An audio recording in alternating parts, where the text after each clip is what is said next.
నమస్కారం. Welcome to I dream. ధర్మ మార్గం విత్ విజిత కార్యక్రమానికి స్వాగతం. మార్గశిర శుద్ధ ఏకాదశి రోజున గీతా జయంతి అని చెప్పి మాట్లాడుకుంటూ ఉంటాము. అయితే నిజంగా గీతా జయంతి ఆ రోజైనా లేదా మరొక రోజా? ఇలాంటి విషయాలన్నీ, దీనికి సంబంధించిన విషయాలన్నీ మహాభారతంలో ఏం చెప్పబడి ఉన్నాయి, ఇలాంటి విషయాలు ఇప్పుడు గురుగారితో మాట్లాడి తెలుసుకుందాం. ప్రస్తుతం మనతో పాటు ఉన్నారు ప్రముఖ జ్యోతిష్య పండితులు నందిబట్ల శ్రీహరి శర్మ గారు. ఇప్పుడు వారితో మాట్లాడేద్దాం. నమస్కారం గురుగారు. వాగర్థావివ సంపృక్తౌ వాగర్థ ప్రతిపత్తయే జగతః పితరౌ వందే పార్వతీ పరమేశ్వరౌ.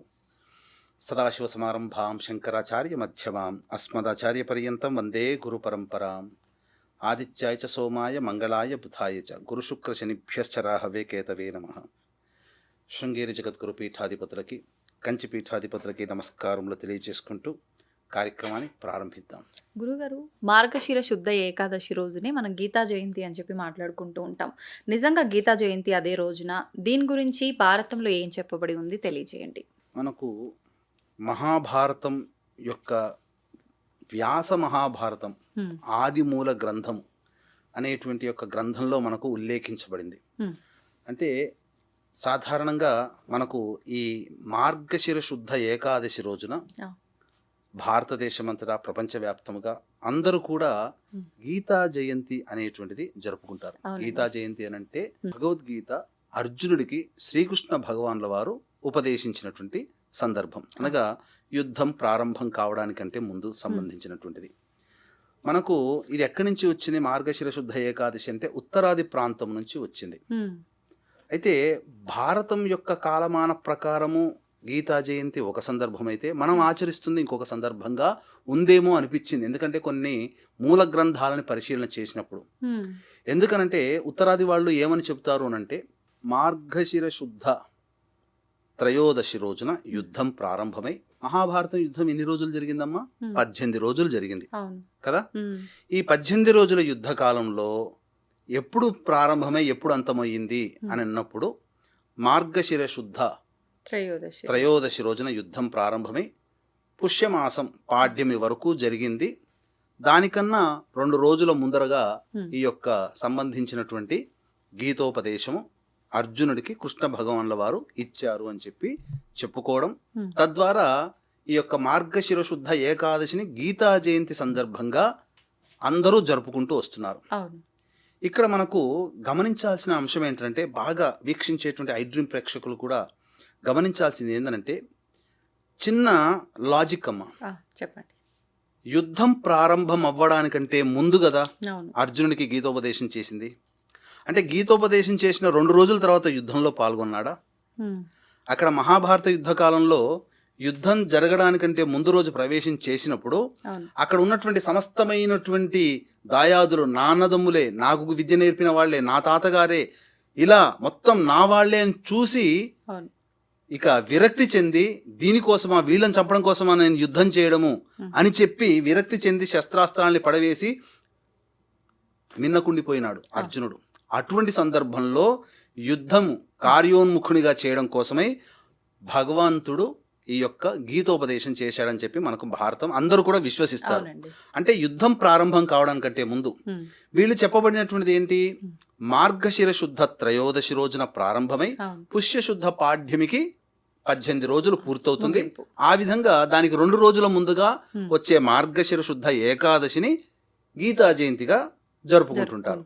మరి ఇది ఎలా సాధ్యం అంటే, మధ్యలో 2 రోజులు గ్యాప్ ఉంటుందా ఎక్కడైనా యుద్ధానికి?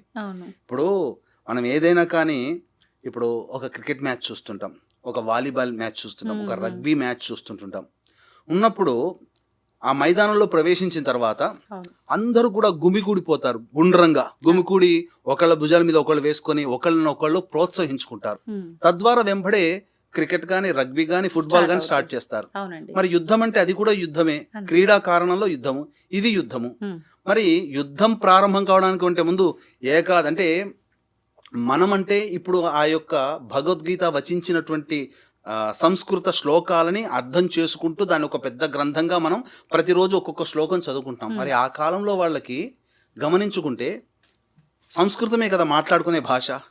చకచక ఇంతసేపట్లో చెప్పేస్తాడు ఆ శ్లోకాలన్నీ, అంతే కదా, 2-3 గంటల్లో అయిపోతుంది, అంతే కదా. వెంబడే యుద్ధానికి వెళ్ళిపోతాడు అర్జునుడు. మరి యుద్ధం ప్రారంభమవుతుంది. మరి ఈ యొక్క మొత్తం కాలమానాన్ని లెక్కిస్తే ఇది ఎంతవరకు కరెక్ట్ అనేది మనం తెలుసుకోవాలి. ఓకే. ఇక ముఖ్యంగా కాలమాన పరిస్థితులను అనుసరించి మనం చూసుకున్నట్లయితే అక్కడ మహాభారత యుద్ధ కాలంలో భీష్ముడు 10 రోజులు యుద్ధం చేశాడు అని చెప్పి మనకు స్పష్టంగా చెప్పబడి ఉంది. 10 రోజులు యుద్ధం చేసినప్పుడు మాఘశుద్ధ అష్టమి రోజున తన ప్రాణాల్ని వదిలిపెట్టాడు. అంటే మాఘశుద్ధ అష్టమి రోజు నుంచి అంటే అతను 10 రోజులు యుద్ధం చేసిన తర్వాత 11వ రోజు నుంచి మాఘశుద్ధ అష్టమి వరకు లెక్క వేస్తే ఎంత 58 రోజులు ప్లస్ ఆ 10 రోజులు కూడా కలుపుకుంటే 68 రోజులు, అంటే 2 నెలల 8 రోజులు. మరి ఈ మాఘశుద్ధ అష్టమి నుంచి 2 నెలల 8 రోజులు వెనక్కి వెళితే తిథి ఏమవుతుంది? అమావాస్య అవుతుంది. మనకి ఇది ఒక ప్రమాణం. మార్గశిర అమావాస్యనా అండి? కార్తీక అమావాస్య. ఓకే. కార్తీక అమావాస్య తర్వాత ఇంకా గమనించుకుంటే ఈ సంబంధించినటువంటి ఈ యుద్ధము ఎప్పుడు ప్రారంభమైంది అని చెప్పి మనకు వ్యాస భగవానుల వారు చెప్పారు. అమావాస్య రోజుననే యుద్ధం ప్రారంభమైంది అని చెప్పి మనకు స్పష్టంగా చెప్పబడి ఉంది. ఓకే. అంటే అమావాస్య రోజున ముహూర్తం ఎవరైనా పెట్టుకుంటారా అని కూడా చాలా మంది క్వశ్చన్స్ వేసుకున్నాం. ఎందుకు మహాభారత యుద్ధం అటువంటి ముహూర్తంలో పెడతారా అని చెప్పి. అది ఇదొక పాయింట్ అమ్మా. ఇక రెండో పాయింట్ అనేటువంటిది కూడా మనము తెలియచేసుకుందాం.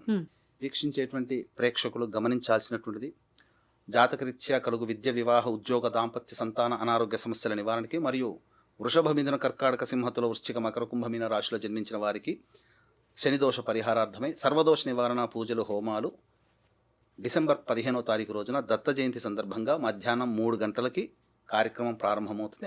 పర్ హెడ్ 1500 రూపాయలకి ఈ యొక్క గోతనామాదులు నమోదు చేసుకోవచ్చు పర్ హెడ్. అవకాశం ఉన్న వాళ్ళు కార్యక్రమం తదనంతరం కాంటాక్ట్ చేసి మీ గోతనామాదులు నమోదు చేసుకోవచ్చు. రెండవ కారణం అనేటువంటిది ఒకటి తెలుసుకుందాం. ఇది ఒకటి మొదటి కారణం ప్రూఫ్ అయింది. అమావాస్య రోజునే యుద్ధం ప్రారంభమైంది, కార్తీక మాస అమావాస్య రోజున. మళ్ళీ ఇంకొక ఉల్లేఖనం ఏముందనంటే మొదలుగా కౌరవుల పక్షపాతంలో ఉన్నటువంటి సంజయుడు రాయబారాన్ని నడుపుతూ పాండవుల వద్దకు చేరుకుంటాడు. చేరుకున్న తర్వాత ఆ రాయబార విశేషాలన్నీ వెళ్ళిన తర్వాత శాంతి రాయబారం నేను జరుపుతానని చెప్పి శ్రీకృష్ణ భగవానుల వారు చెప్పి పంపిస్తారు. శ్రీకృష్ణ భగవానుల వారు చెప్పినటువంటిది ఏంటి భారతంలో ఏంటంటే రేవతీ నక్షత్రం రోజున ఈ యొక్క రాయబారం నాకు పయనమయ్యి వెళ్ళాడు అని చెప్పి, రాయబారం నడిపాడు అని చెప్పి. మరి సహజంగా మనం గమనించుకున్నట్లయితే కార్తీక మాసంలో కృత్తికా నక్షత్రంతో కూడుకున్నటువంటి పౌర్ణమి ఉంటుంది. ఈ కృత్తికా నక్షత్రం కంటే ముందు 3వ రోజు ఏమవుతుంది? రేవతి నక్షత్రం ఉంటుంది. రేవతి, అశ్విని, భరణి, కృత్తిక. అంటే కృత్తిక కంటే వెనక 3వ రోజున అనే రేవతి నక్షత్రం ఉన్న రోజున శ్రీకృష్ణ భగవానుల వారు శాంతి రాయబారం కోసం హస్తినాపురానికి చేరుకున్నారు. చేరుకోగానే ఎక్కడికి వెళ్ళాడు? తనకు అత్యంత ప్రియమైనటువంటి భక్తుడైనటువంటి విదురుని ఇంటికి వెళ్ళి విందు ఆరగించాడు. ఇది మనసులో పెట్టుకున్నటువంటి దుర్యోధనుడు ఎలాగైనా కానీ అతని రాయబారాన్ని విఫలం చెయ్యాలని చెప్పి రేవతీ మహాభారతంలో స్పష్టంగా చెప్పబడి ఉంది. రేవతీ నక్షత్రం రోజున రాయబారం నడిపినట్టుగా ఆ రోజున శ్రీకృష్ణ భగవానుల వారు చేసినటువంటి రాయబారాన్ని విఫలం చేయాలని కావాలనే 5 ఊళ్ళు అడిగితే 5 ఊళ్ళు కాదు కదా, సూది మనంత మోపిన స్థలము కూడా పాండవులకి ఇవ్వము అని చెప్పి స్పష్టంగా చెప్పడం. ఇక యుద్ధం అనివార్యం అవ్వడం అనేటువంటిది సంకేతం కృష్ణ భగవానుల వారు తెలియబడడం. తద్వారా కొన్ని రోజులు హస్తినాపురంలోనే ఉన్నారు కృష్ణ భగవానుల వారు. అయితే ఇక హస్తినాపురం నుంచి వెళుతూ కర్ణుడితో ఆఖరణ సంభాషణ చేశారు. ఆ ఆఖరణ సంభాషణ చేసినప్పుడు ఏమవుతుంది? ఏమన్నాడంటే రాబోవు జ్యేష్ఠ నక్షత్రముతో కూడుకున్న అమావాస్య రోజున యుద్ధం ప్రారంభమవ్వబోతుంది అని చెప్పి సంకేతం ఇచ్చి వెళ్ళిపోయాడు. మీరు గనక చూసుకున్నట్లయితే కృత్తికా నక్షత్రం పౌర్ణమి అనుకుందాం, లెక్క వేద్దాం. కృత్తిక, రోహిణి, మృగశిర, ఆరుద్ర, పునర్వసు, పుష్యమి, ఆశ్లేష, మఘ, పుబ్బ, ఉత్తర, హస్త, చిత్త, స్వాతి, విశాఖ, అనురాధ. అంటే ఇక్కడికి ఎన్నైనాయి? మొత్తం 12 + 3 15 రోజులు అయిపోయింది. కదా. జ్యేష్ఠ నక్షత్రం అనురాధ తర్వాత ఉండేది జ్యేష్ఠ నక్షత్రం. అంటే ఆ జ్యేష్ఠ నక్షత్రం అమావాస్యతో కూడుకున్నదని సంకేతం ఇచ్చాడు అనంటే మరి కార్తీక మాసంలోనే రాయబారం వెళ్ళినట్టు కదా. కార్తీక మాసం రేవతి నక్షత్రంలో ఉన్న రోజున రాయబారం వెళ్ళాడు, జ్యేష్ఠ నక్షత్రం అమావాస్య ఉంది ఆ రోజున.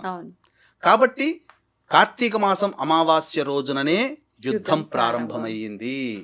కాబట్టి మనకు లాజికల్ గా మనం చెప్పుకోదలిస్తే ఏ పని చేసినా, ఇప్పుడు మనకు మిలిటరీ వాళ్ళు ఉన్నారమ్మా, ఒక దేశము ఇంకొక దేశంతో యుద్ధం చేస్తుంటాం. మనం యుద్ధం చేస్తున్నప్పుడు ఆ యుద్ధంలో సైనికులని మనం కార్యోన్ముఖులు చేయాలనంటే యుద్ధం ప్రారంభం కావడానికి ఒక గంట ముందర మొత్తం మేజర్లు వీళ్ళందరూ వచ్చి ఉపోద్ఘాతాలు ఇస్తారు, ఉపన్యాసాలు ఇస్తారు. తద్వారా ఏమవుతుంది, వాళ్ళల్లో ఒక రకమైన పౌరుషం వచ్చేస్తుంది, నా దేశం కోసం పాటుపడాలని. మరి అదే పద్ధతి శ్రీకృష్ణ భగవాన్ల వారు చేశారు. అర్జునుడికి గీతోపదేశం చేసి కార్యోన్ముఖుని చేశాడు. యుద్ధం ప్రారంభమైంది కార్తీక మాస అమావాస్య రోజున అని చెప్పడంలో సందేహం లేదమ్మా. మార్గశిర శుద్ధ ఏకాదశి రోజున గీతా జయంతి కాదు అని చెప్పి ఇప్పుడు మీరు చెప్పిన సమాధానాలతో క్లియర్ అయిపోయింది. మరి ఈ రోజుకి ప్రత్యేకించి ఏ విధానాలు ఆచరించాలి, ఏంటి ప్రత్యేకత ఈ ఏకాదశికి?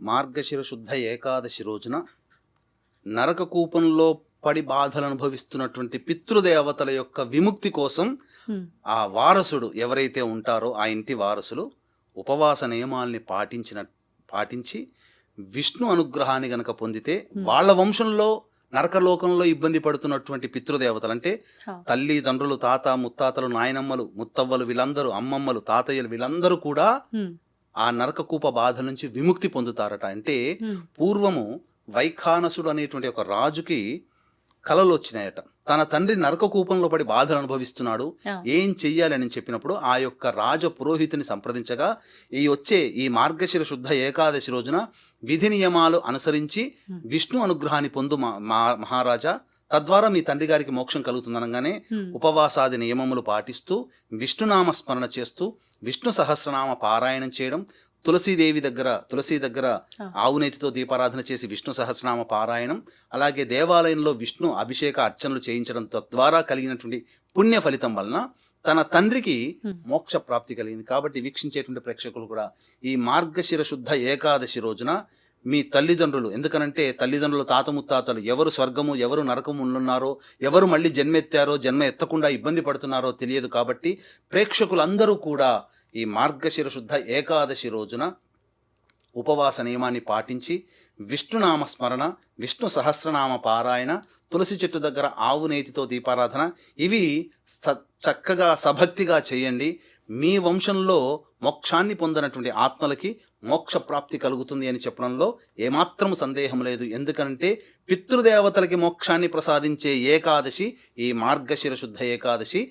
చక్కగా అందరూ పాటించి మీ పితృదేవతల ఆశీర్వచనాన్ని పొందడం, తద్వారా మన జీవితంలో అభివృద్ధి కలుగుతుంది అని చెప్పడంలో ఏమాత్రం సందేహం లేదు. గురుగారు, ఈ ఉపవాసం అంటే ఏకాదశి మరుసటి రోజు కూడా చాలా మంది ఉపవాసం ఉండాలి, మరుసటి రోజునే ముగించాలి, రకరకాలుగా చెప్తారు. ఈ ఉపవాసం ఎప్పుడు ముగించాలంటారు?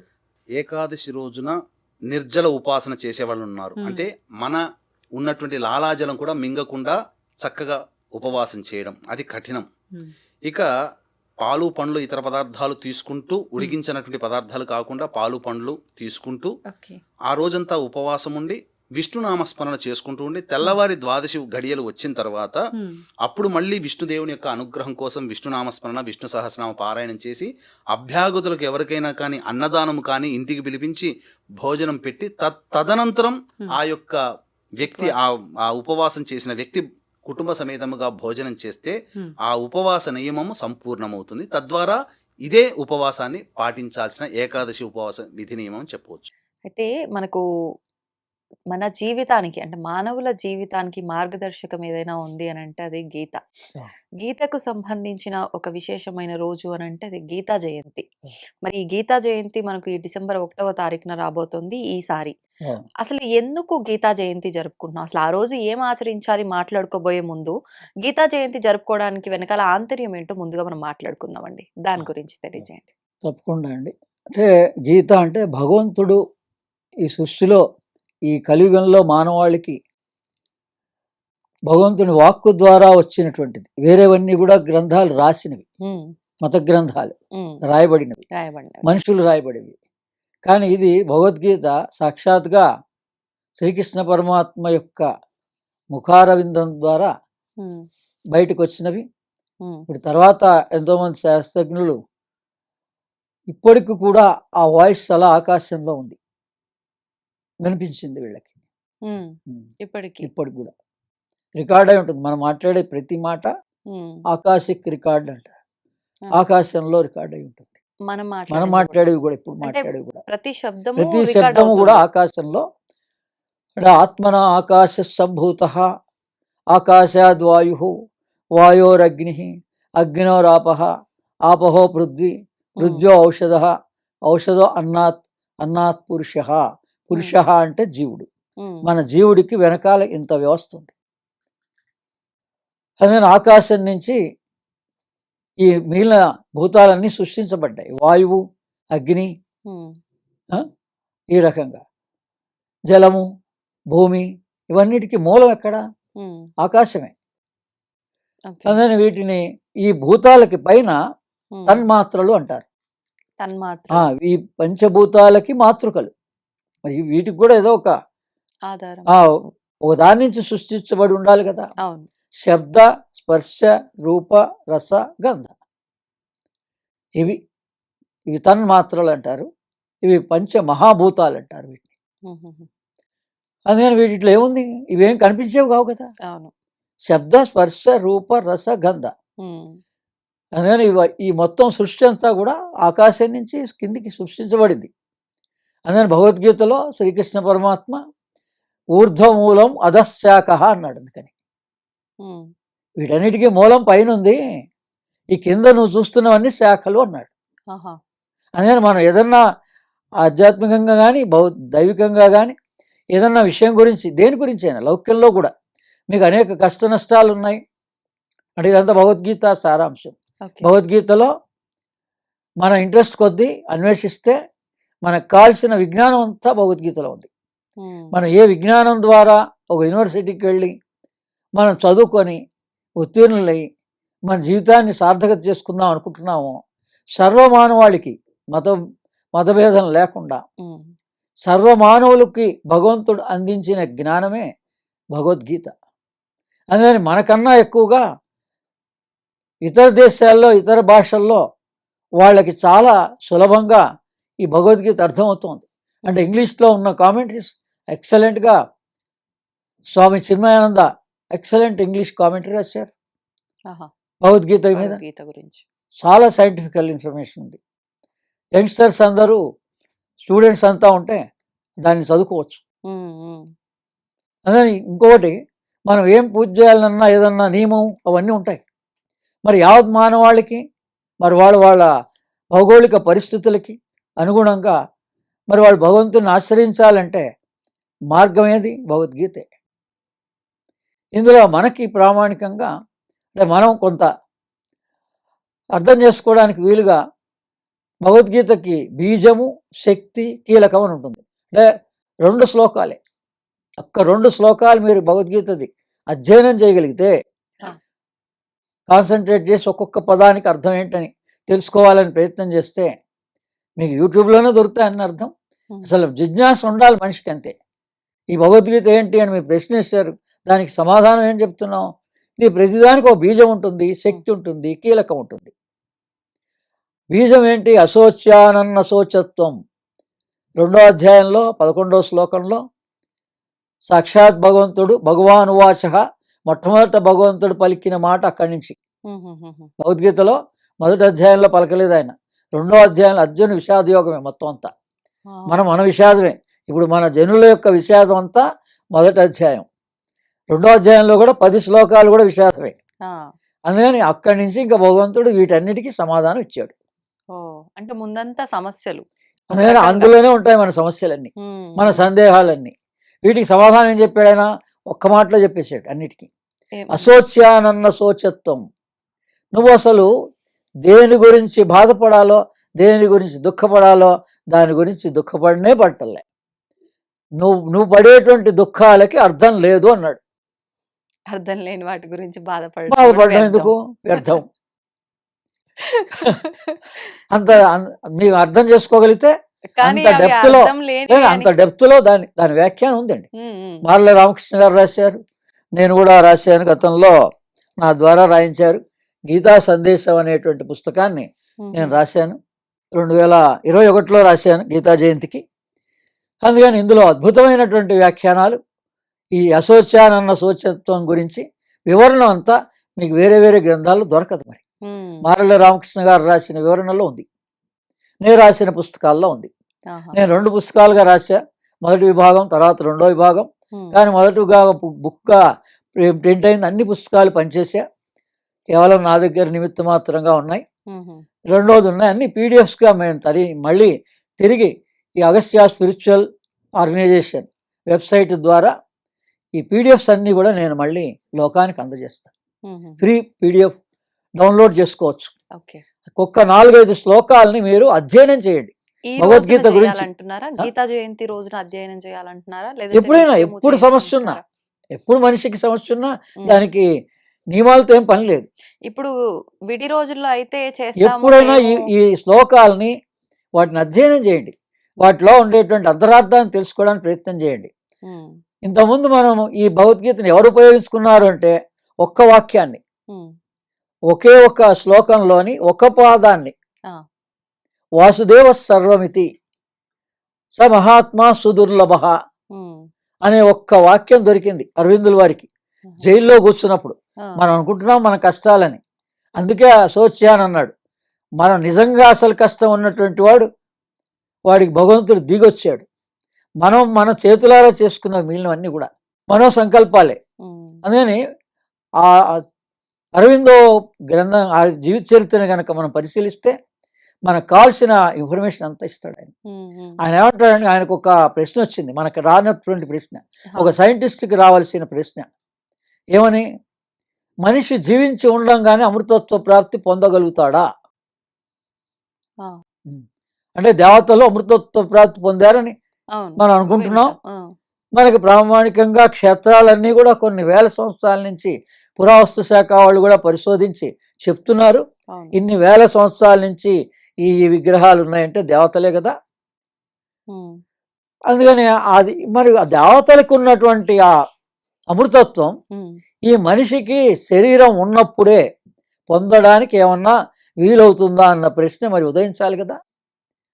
అది అరవిందుల వారికి ఆ ప్రశ్న వచ్చింది జైల్లో కూర్చున్నప్పుడు. మళ్ళా జైల్లో ఇంకా కొన్ని రోజుల్లో ఆయనకి మరణశిక్ష విధిస్తారు అని తెలిసినప్పుడు ఆ ప్రశ్నకి సమాధానం దొరికిందా? ఆ ప్రశ్న సమాధానమే సావిత్రి. సావిత్రి గ్రంథం రాశాడు ఆయన. వివరణ ఏముంది అందులో? చాలా డెప్త్లో ఉంటుంది. సింపుల్ గా ఒక పదంలో, ఒక లైన్ లో చెప్పగలరా? అంటే ఆ అమృతత్వ ప్రాప్తి నేను దించానన్నాడు, ఆయనే దించానన్నాడు మన కోసం భూమి మీదకి. ఓకే, అలా డేట్ కూడా చెప్పాడు ఆయన జీవిత చరిత్రలో ఉంటుంది. ఒక డేట్ అంటే తను ఉన్నప్పుడే. అంటే అదే కదా, అందరు పుచ్చుకోవాలనే ఆ జిజ్ఞాసే లేదు మనుషులకి. అందుకని ఆవిడ కోసం అని ఆవిడ శిష్యురాలు ఫ్రాన్స్ నుంచి వచ్చింది. ఆవిడ ఇప్పుడు ఆర్గనైజేషన్ ఆవిడ కూడా లేదు. ఆవిడే ఆ పాండిచేరిలో ఆశ్రమాన్ని ఏర్పాటు చేసింది. ఈ రోజున పాండిచేరి యూనివర్సిటీ వరకు కూడా అది ప్రపంచ విశ్వఖ్యాతి చెందింది. 120 పైన దేశాల వాళ్ళు అక్కడికి వస్తారు. మరి వాళ్ళందరూ కూడా పాండిచేరిలో అరవిల్లా అనేటువంటి దాని కేంద్రంగా, ధ్యాన కేంద్రంగా ఏర్పాటు చేశారు. ఆయన సావిత్రిలో అదే మనకి సావిత్రి కథగా ఏదైతే పురాణ ఇతిహాసంలో ఉందో, సత్యవంతుడు ప్రాణాన్ని ఎలా మళ్ళీ తీసుకొచ్చాడు, పోయిన ప్రాణాన్ని ఎలా తీసుకొచ్చింది ఆవిడ, ఆ కథగా మనకి నిరూపణగా ఆయన సావిత్రి అనే గ్రంథం ద్వారా, దాంట్లో మొదటి అన్ని లైన్లలో ప్రతిదీ మంత్రమే, మన వేద మంత్రాలు లాంటివే ఆ మంత్రాలన్నీ, అందులో వివరణ ఉంటుంది. మనం అమృతత్వం పొందొచ్చు మనిషి ఉన్నప్పుడే. అంటే మనం ఎవరో తెలుసుకోవడమే. ఎలా అండి అంటే, మనం ఎవరో తెలుసుకోవడం అంత సులభం ఇంకోటి ప్రపంచంలో ఏమీ లేదు. అందుకని ఆ గీతా జయంతి సందర్భంగానన్నా మనం ఆ భగవద్గీతని కనీసం మనం చదివి పిల్లలకి దాంట్లో ఉన్న సైంటిఫికల్ ఇన్ఫర్మేషన్ని అందజేయగలిగితే చాలా ధన్యులం. అయితే బీజం చెప్పాం, అశోచ్యానన్న శోచత్వం, శక్తి కీలకం అనేటువంటిది ఈ 18వ అధ్యాయంలో 66వ శ్లోకంగా ఉంది. ఉమ్, సర్వధర్మాన్ పరిత్యజ మమేకం శరణం వజ. రెండో అదేమో ఇది బీజము, అది శక్తి. ఉమ్, అది సర్వధర్మాన్ పరిత్యజ్య మమేకం శరణం వజ అన్నది శక్తి, మనకి శక్తినిస్తుంది పూర్తిగా. ఓకే. కీలకం, అసలు కీలకం ఏంటి మొత్తం, ఉమ్, అసలు మన జన్మకు కూడా కీలకం ఏంటి అనేది ఏమన్నాడు, అహంత్వా సర్వపాపేభ్యో మోక్షయిష్యామి మా శుచః. ఈ అట్లా. ఈ రెండు శ్లోకాలు, ఉమ్, రెండో అధ్యాయంలోని 11వ శ్లోకం, 18వ అధ్యాయంలోని 66వ శ్లోకం, ఈ రెండు శ్లోకాలు మనకు ఒక పాఠం చెప్పించుకున్నట్టుగా పెద్దల ద్వారా వాళ్ళకి తెలిసినంత అర్థాన్ని గ్రహించగలిగితే మన జన్మ ధన్యమైపోతుంది. అంటే శరణాగతి, నాకు శరణాగతి పొందితే నీ సర్వ పాపాలని నేను క్షయం చేస్తా అన్నాడు, నీకు మోక్షం ఇస్తా అన్నాడు. అంత భయం ఎవరు ఇవ్వలేదు, సాక్షాత్ భగవంతుడే మనకిచ్చాడు. ఉమ్, ఉమ్, ఏమన్నాడు, శరణాగతి పొందన్నాడు, నన్ను శరణాగతి పొందు అన్నాడు. ఆ, నన్ను అంటే శ్రీకృష్ణుడు కాదు, ఆ, నన్ను అంటే పరమాత్మ, ఆత్మ, జీవాత్మ. ఉమ్, ఉమ్, ఉమ్, నేను చెప్పే కదా, ఆకాశ సంభూత అని, పైనుంచి ఈ సృష్టి ఎలా ఆవిర్భవించిందో ఆ పురుషుడు ఎవరు, మన జీవాత్మనే, మనమే జీవులమే. మనని మనం తెలుసుకోవడానికి టైం ఇవ్వటం లేదు. ఉమ్, పోనీ 60 సంవత్సరాలు దాటిన వాళ్ళు టైం ఇవ్వచ్చు కదా. ఉమ్, 60 సంవత్సరాలు దాటిన వాళ్ళంతా ఏం చేస్తున్నారు, ఈ లోకానికి సమాజానికి ఎంతైనా సహాయం చేయొచ్చు. ఉమ్, కేవలం వాళ్ళని వాళ్ళు తెలుసుకుంటే చాలు, ఈ భగవద్గీత శ్లోకాల యొక్క అర్థాన్ని గ్రహిస్తే చాలు. ఉమ్, దీనికేం పూజలు చేయమని చెప్పలేదు ఆయన, పురస్కారాలు చేయమని చెప్పలే, యజ్ఞయాగాలు చేయమని చెప్పలే, భగవద్గీతను అర్థం చేసుకో అన్నాడు. యజ్ఞం అనేక విభాగాలుగా ఉంటుందన్నాడు. ఆ తర్వాత ఏం చెప్పాడు అందులో, నువ్వు స్థిరంగా కూర్చో చాలు, నీకు కావాల్సిన కోరికలను నెరవేరుతాయి అన్నాడు. కూర్చుంటే అని అన్ని ఆ? ఉమ్, నీ దృష్టిని నాసికల్లో పెట్టు, స్థిరంగా కూర్చో. దీనికి ఎవరు కూర్చున్న వ్యక్తి ఎవరైనా ఉన్నారా, జిడ్డు కృష్ణమూర్తి. ఎప్పుడైనా జిడ్డు కృష్ణమూర్తి జీవిత చరిత్ర చదవండి, లేదా ఆయన ఇంటర్వ్యూస్ చూడండి, ఇప్పటికి కూడా ఉన్నాయి లైవ్ ఇంటర్వ్యూస్. ఉమ్, ఆయన 90 ఏళ్ల జీవిత కాలంలో కూడా ఇలా స్ట్రైట్గా, ఇప్పుడు నాకన్నా ఇంకా స్ట్రైట్గా కూర్చొని ఆయన చూపించాడు లోకానికి. ఉమ్, అలా అద్భుతమైన శ్లోకాలు. ఈ ఆత్మ సంయమన యోగం అనేటువంటిదే భగవద్గీతలో 6వ అధ్యాయమే ధ్యాన యోగం. పురాణ పాత గ్రంథాల్లో చూస్తే ఎడిషన్స్లో ఓకే. మనకు అందులో పేరు ధ్యాన యోగం అని రాసి ఉంది, నేను చూసాను, నా దగ్గర ఉంది ప్రామాణికంగా. ఉమ్, ఇప్పుడు పేరంతా ఆత్మ సంయమన యోగం అని ఉంటుంది, ఉమ్, కానీ అదే ధ్యాన యోగం. ఓకే. అదే అందులో కూడా మనకి కావాల్సింది వస్తుంది. ఉమ్, తర్వాత సమత్వం యోగ యుచ్యతే అన్నాడు, బ్యాలెన్సింగ్ లైఫ్, అదే యోగం అన్నాడు ఆయన. ఆ, సమత్వం యోగ ఉచ్యతే. ఎక్కడి నుంచి వస్తుంది ఆ బ్యాలెన్సు, ఉమ్, ఉచ్ఛ్వాస నిశ్వాసలే. మన మనస్సు చంచలం అవడానికి కారణం ఏమిటి, ఒక్క శ్లోకం ద్వారా లహరి మహాశయ కనుక్కున్నాడు. భగవద్గీత యొక్క ఒక్కొక్క శ్లోకాన్ని పట్టుకొని వాళ్ళు మహానుభావులు అయినారు. ఉమ్, అందుకని ఈ మనస్సు చంచలంగా ఉండడానికి కారణం ఏంటి అని కనుక్కున్న వాళ్ళే. మరి కృష్ణుడు ఎవరు కృష్ణుడు ఇప్పుడు ప్రత్యక్షంగా మీకు కనిపిస్తాడా అంటే కృష్ణావతార్ బాబాజీ అంటారు. మహావతార్ బాబాజీకి మనకన్నా తెలియదు కానీ ప్రపంచానికి తెలుసు శ్రీకృష్ణుడు అని. అలాగే కృష్ణ కాన్షియస్నెస్ అంటారు, అంటే నీలపు రంగు ఆజ్ఞాచక్రంలో ఉమ్, దర్శనం ఇవ్వడం. ఇస్కాన్ మొత్తం కూడా శ్రీకృష్ణుని యొక్క ఎవల్యూషనే, అవును, కృష్ణ కాన్షియస్నెస్ మీదనే వాళ్ళు మెడిటేషన్ చేస్తారు. అవును. అందుకని ప్రపంచానికి తెలుసు మహావతార్ బాబాజీగా శ్రీకృష్ణ అవతారం, ఆయన అవతారం తాలించాక మళ్ళీ ఈయన ద్వారా ఆయా క్రియాయోగాన్ని లోకానికి అందించడం జరిగింది. అంటే తపః స్వాధ్యాయ ఈశ్వర ప్రణిధానమే క్రియాయోగం. ఉమ్, ఇది అందరూ ఆచరించాలి, అందరూ ఆచరించవచ్చు. ఏముంది అందులో అంటే మనం రోజు కూడా మన శారీరక వ్యాయామము, ఓంకార సాధన, మనోనిగ్రహం. ఇది ఎవరికి అవసరం లేదు, అందరికీ కావాలి. మనందరూ మరి క్రియాయోగం చేయొచ్చు కదా, ఉమ్, మరి ఎందుకు చేయరు? కొంతమంది క్రియాయోగం వాళ్ళెవరిలో, ఉమ్, నేను చాలా సులభంగా ఇటువంటి క్రియాయోగాన్ని దీక్షలుగా ఇస్తున్నా, ఉమ్, మరి దాని ద్వారా మనం ఉపయోగం పొందొచ్చు. అక్షర పరబ్రహ్మ యోగం 8వ అధ్యాయం. ఎవరండి భగవంతుడు? ఉమ్, అక్షరుడు, క్షరము కానివాడు, ఉమ్, నాశనం లేనివాడు. ఈ సృష్టి అంతా కూడా ప్రళయకాలంలో భూమి అంతా కలిసిపోతుంది శూన్యంలోకి. అవును. అప్పుడు కూడా ఉన్నవారు ఎవరు? భగవంతుడు. భగవంతుడు. ఆ అక్షరుడు అంటారు అన్నమాట. ఉమ్, ఆ అక్షరుని మనకు అంత స్పష్టంగా తీసుకొచ్చి 8వ అధ్యాయంలో ఓంకారమే, ఉమ్, అక్షర పరబ్రహ్మం అంటే ఓంకారమే. ఆ ఓంకారం గురించి వివరణ ఉంటుంది.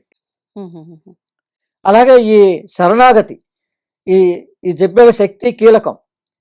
సర్వధర్మాన్ పరిత్యజ మమేకం శరణం వజ. శరణం వజ, ఎలా శరణు పొందాలి ఆ, అన్నది ఆ ముందు శ్లోకం చూసుకోండి. 66వ శ్లోకంలో ఇది ఉంటే ఉమ్, 65వ శ్లోకంలో ఎలా శరణాగతి పొందాలో, ఎలా ఇంద్రియాలని నిగ్రహించుకోవాలో చూపించాడు. Okay okay. అంత స్పష్టంగా ఉంది భగవద్గీత. ఉమ్, మనం ఆ దృష్టితో చూడటంలే. అందుకని 18వ అధ్యాయం అందరి స్టూడెంట్లకి కూడా ఈ 2వ అధ్యాయంలో 11వ శ్లోకం, ఆ 18వ అధ్యాయంలో 65, 66 శ్లోకాలు. అందుకని 3 శ్లోకాలు మిమ్మల్ని ముక్తి మోక్షం పొందిస్తాయి. మన సర్వ సమస్యలకు కూడా సమాధానం ఆ రకంగా మనం అన్వేషిస్తే, మనం ఎంత అధ్యయనం చేస్తూ ఉంటే మనం ఆ శ్లోకాన్ని అంతే ఒకే శ్లోకాన్ని ధారణ చేస్తూ ఉండాలి. అంటే ఏంటిది, దీనిలో అంతరార్థం ఏంటి అని తెలుసుకోవడానికి ప్రయత్నం చేస్తే ఉమ్, అలా 700 శ్లోకాలతోటి 700 ఎందుకున్నాయి? అందుకని 7 చక్రాలకి సంబంధించిన జ్ఞానమే 700 శ్లోకాల. ఏ ఆధ్యాత్మిక గ్రంథం అయినా మనిషి యొక్క లోపల ఉన్నటువంటి దాని గురించి తెలియజేసిందే. సూక్ష్మదేహం గురించి తెలియజేసిందే, కారణదేహం గురించి తెలియజేసిందే. మనం దాన్ని సబ్జెక్ట్గా తీసుకోవటం లేదు. ఆ, మనం చాదస్తంగా ఎప్పుడైతే తీసుకున్నామో ముట్టుకోవచ్చా ముట్టుకోకూడదా అని ఇవేం లేవు. భగవద్గీత అందుకని సర్వమానవాళికి అది ప్రతి మనిషికి ఉపయోగపడుతుంది. ఈ రంగా 3 శ్లోకాలతోటే మనం ముక్తి మోక్షం పొందొచ్చు. ఇటువంటి అద్భుతమైన ఉన్నాయి. ఇంకోటి చెప్పాడు ఆయన, యా నిశా సర్వభూతానాం తస్యాం జాగర్తి సంయమి. ఇందాకే చెప్పాం, ఈ ఇంటర్వ్యూ ఆరంభంలోనే ఆయన ఒకసారి దర్శనం ఇచ్చి సూచన చేశాడు ఉమ్, శ్రీకృష్ణ పరమాత్మ. ఏమని? ప్రతి మనిషి పేరు, నీ పేరు ఏముందో అందులో మనకి 3 దేవతల్లో ఆ దేవతా నామం ఉంటుంది. ఆ దేవత మీకు ఖచ్చితంగా సహకరిస్తుంది. ఉమ్, మీ పేరు మరి ఊరికే పెట్టలేదు, మీ తల్లిదండ్రులే పెట్టారో ఎవరు పెట్టారో. ఆ పేరులో నా పేరు ఉదయ్ భాస్కర్ ఉమ్, అంటే ఉదయించే సూర్యుడు. సూర్యోదయం సమయంలో నేను నా జననం. కాబట్టి నేను నా 10 సంవత్సరాల శారీరక ఇబ్బంది పడిన తర్వాత అమ్మవారిని కొలిచేవాడిని నేను మొదటి నుంచి గురుద్వారా. ఆహా, నేను తర్వాత తెలుసుకున్నా ఈ సూర్యుని ఉపాసన చేయటం లేదు, అందుకని మనకి ఇబ్బంది వచ్చిందని. అందుకని మారెళ్ళ రామకృష్ణ గారు సూర్య విజ్ఞాన ద్రష్ట. అందుకని నేను ఈ సూర్య విజ్ఞానాన్ని ఎవరు పొందారు అని గురువుని ఎత్తుక్కున్నా. ఉమ్, ఉమ్, నా సమస్య సమాధానం దొరికింది. అలా మీ పేరులోనే దేవతా పేర్లు ఉంటాయి అవన్నీ. ఉమ్, అలాగే మీ నక్షత్రం, ప్రతి దేవతకి ఒక నక్షత్రం ఉంటుంది. ఉమ్, ఆయా నక్షత్రాన్ని కనుక మనం పట్టుకుంటే ప్రతి నెల మీకు భగవత్ సాక్షాత్కారం అవుతుంది. ఉమ్, ఆయా నెలలో ఆ దేవత నక్షత్రాన్ని, ఇప్పుడు దత్తాత్రేయుడు ఉన్నారు, మార్గశిర మాసం. అందులో ఏమన్నాడు ఆయన? 10వ అధ్యాయంలో వస్తాయి విభూతి యోగం అని. భగవంతుడు ఎన్నెన్ని రకాలుగా ఎక్కడెక్కడ ఉన్నాడో మీ సంశయాలన్నీ తీర్చేశాడు. అందుకని నెలల్లో ఏ నెల గొప్పదండి? మార్గశిర శీర్షోస్మి. 12 నెలల్లో మార్గశిర మాసం నాకు ఇష్టం అన్నాడు. మీరు ఆ ఒక్క నెల పట్టుకోండి, శ్రీకృష్ణుడు దర్శనిచ్చి తీరుతాడు. అందుకని ఆ నెల ప్రాధాన్యత చెందింది, ఆ గీతా జయంతి ప్రాధాన్యత చెందింది. ఉమ్, ఆయన దర్శనం కలుగుతుంది ఖచ్చితంగా. ఓకే. ఆయన శ్లోకాలని మీరు అధ్యయనం చేయాలి. గీతా అధ్యయనం అన్నారు. ఉమ్, గంగాధర శాస్త్రి గారి శ్లోకాలు వినండి, అద్భుతంగా పాడినవి. అర్థాన్ని వేరే వాళ్ళు తెలుసుకోండి. పుస్తకంగా గీతా ప్రెస్ పుస్తకాన్ని చదువుకోండి చాలు సులభంగా. ఇప్పుడు 4 పీడిఎఫ్గా ఉంటాయి, 2 కలిపి. నేను రాసినటువంటి గీతా సందేశం, నేను గీతా సందేశం అనే పేరు మీద రాశాను. ఆహా, అందుకని ఈ రహస్యం గుర్తుపెట్టుకుంటే మీకు ప్రతి నెల మీకు ఇష్టమైనటువంటి దేవత, ఆ దేవతకి నక్షత్రం ఏంటి? ఒక్కో దేవత ఒక్కొక్క నక్షత్రం ఉంది. సుబ్రహ్మణ్య స్వామి ఉన్నాడు, కృతికా నక్షత్రం. అలా మీరు దేవతలు, మీ పేరులో ఉన్న దేవతలు మీకు సహకరిస్తారు. మీకు ఇష్టమైన దేవతల యొక్క నక్షత్రాల రోజున మీరు ప్రయత్నం చేస్తే ఆయా క్షేత్రాలకు వెళితే, ఆయా దేవతా స్వరూపాల దగ్గరికి వెళితే మీకు విశేష ఫలితం కలుగుతుంది. ఈ విధంగా ఈ గీతా జయంతిని అందరూ కూడా సైంటిఫికల్గా ఉపయోగించుకోండి. ధన్యవాదాలు. And for more videos, Please subscribe to iDream. Please subscribe to iDream. Please subscribe iDream. And please subscribe to iDream. For more videos, subscribe to iDream. please like, share, and subscribe to the channel. Congratulations, iDream. Subscribe to iDream. Subscribe to iDream. So subscribe to iDream Media. iDream team అందరికి huge congratulations. Please subscribe iDream Media. Please subscribe to iDream. Subscribe iDream. Please subscribe to iDream. iDream అంటే నా కళల ఛానల్ను subscribe చేసుకున్న నోరు తిరుగుతలేదు, మీరైతే గంట గుర్తు కొట్టండి. For more such videos, please subscribe to iDream. Subscribe to iDream. Please subscribe to iDream. Please subscribe iDream Media. Please do subscribe to iDream. Please subscribe to iDream Media. For best entertainment and information, please subscribe iDream. And don't forget to subscribe to iDream.